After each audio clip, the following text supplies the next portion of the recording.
Selamat datang di Finance Business Partner Indonesia 45. Saya mau tanya langsung kepada Anda, CEO, CFO, atau owner yang sedang menonton ini. Ketika Anda mengambil keputusan besar, apakah mau ekspansi? Apakah cost efisiensi? Apakah launch suatu produk baru? Siapa yang paling sering Anda ajak bicara? Kebanyakan jawaban adalah sales, marketing, atau operasional, bukan finance. Dan kalau Anda seorang finance manager, jujur, apakah Anda dilibatkan di meja keputusan strategis, atau Anda lebih sering dipanggil setelah keputusan diambil untuk membuat angkanya cocok? Nah, di sesi ini kita akan bicara tentang sesuatu yang fundamental, tentang peran finance yang seharusnya, dan mengapa finance yang kuat bukan tentang laporan yang akurat, tapi tentang keputusan yang tepat. Selamat menyimak. Ini adalah sesi pertama dari program FBP Indonesia 45. Membangun kapabilitas finance Indonesia dari 1945 menuju Indonesia Emas 2045.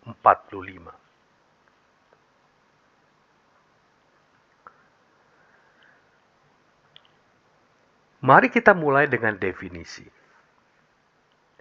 Karena seringkali ketika saya bertanya kepada seorang finance manager, apa itu finance business partner?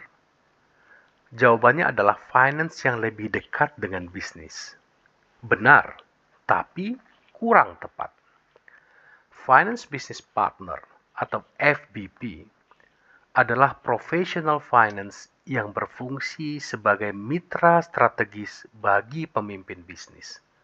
Bukan sekedar orang yang melaporkan angka, tapi co-pilot dalam setiap pengambilan keputusan.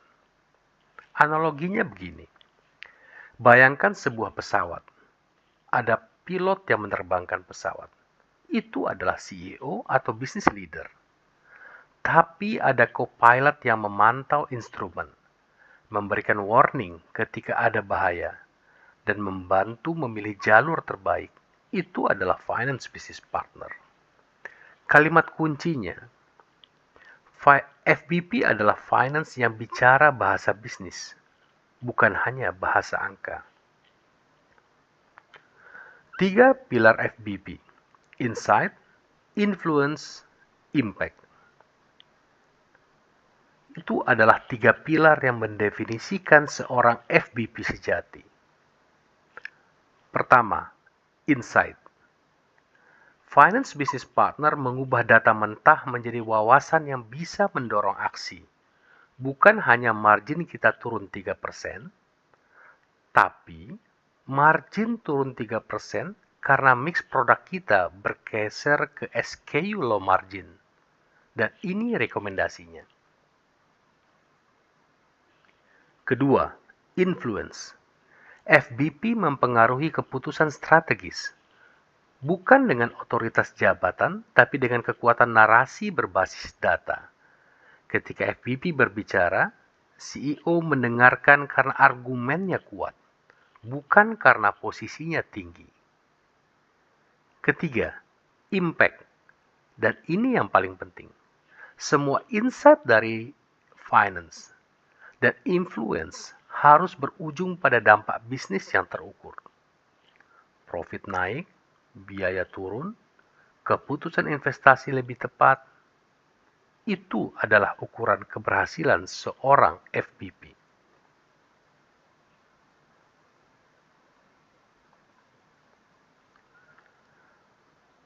Sekarang saya ingin Anda melihat 2 kolom di slide ini. Dan saya minta Anda jujur kepada diri Anda sendiri. Saat ini, finance di perusahaan Anda ada di kolom mana? Di kolom kiri, finance tradisional. Fokus pada pelaporan historis. Menjawab pertanyaan apa yang sudah terjadi. Mereka adalah pengguna data, mengumpulkan, mengkompilasi, melaporkan. Sikap mereka reaktif dan pasif, menunggu diminta sebelum bertindak. Dan mereka berbicara hampir eksklusif dalam lingkaran finance saja. KPI mereka, laporan tepat waktu dan akurat. Tidak ada yang salah dengan semua itu. Tapi di era bisnis seperti sekarang ini, itu tidak cukup. Di kolom kanan, Finance Business Partner fokus pada analisis dan prediksi masa depan. Menjawab pertanyaan apa yang harus kita lakukan. Mereka adalah generator insight. Sikap mereka proaktif dan penuh inisiatif. Datang dengan rekomendasi sebelum diminta. Mereka berbicara dengan semua C-level, CEO, CMO, Supply Chain Director, dan KPI mereka adalah dampak terhadap bisnis.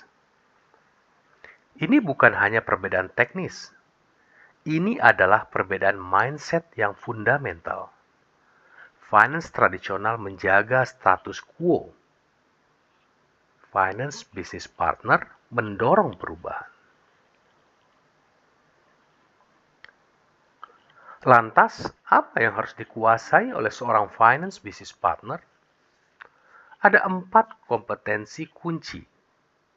Dan yang menarik, 2 dari 4 ini sama sekali bukan tentang kemampuan teknis finance.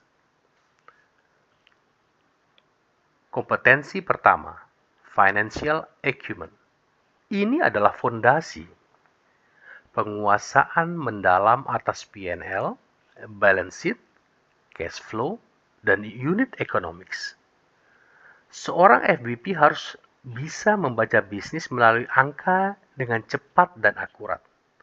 Kalau ini belum kuat, susah berbicara dengan otoritas di hadapan CEO. Kompetensi kedua, business acumen. Ini yang sering luput. Finance harus memahami cara bisnis bekerja, model bisnis perusahaan, rantai nilai, dinamika pasar, bahkan strategi kompetitor. Anda tidak bisa menjadi mitra bisnis yang efektif kalau Anda tidak tahu bagaimana bisnis menghasilkan uang dan menciptakan nilai. Kompetensi ketiga, komunikasi strategis. Ini adalah kompetensi yang paling sering diabaikan di dunia finance. Banyak finance yang datanya kuat, analisanya tajam, tapi ketika berbicara dengan CEO, mereka berbicara dalam bahasa debit kredit. CEO tidak peduli akun mana yang bergerak. CEO peduli apa artinya bagi bisnis kita. Apa yang harus kita putuskan.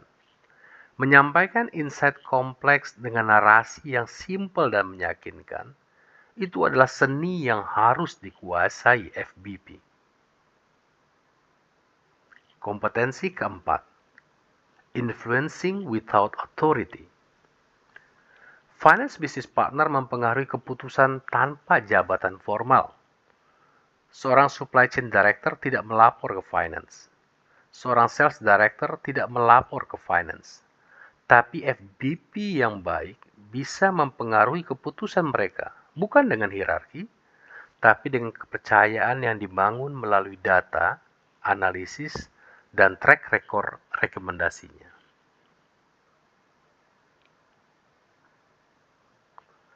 Saya ingin menutup sesi ini dengan satu kalimat yang saya percaya sepenuhnya.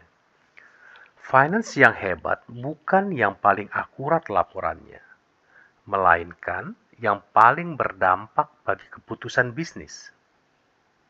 Laporannya bisa 100% akurat, tapi kalau tidak ada keputusan yang lebih baik yang lahir dari laporan itu, nilainya 0. Jadi, apa langkah konkret yang bisa Anda ambil mulai hari ini? Langkah pertama, reflect. Evaluasi peran finance Anda hari ini. Jujurlah, apakah Anda sudah lebih dari sekedar pelapor?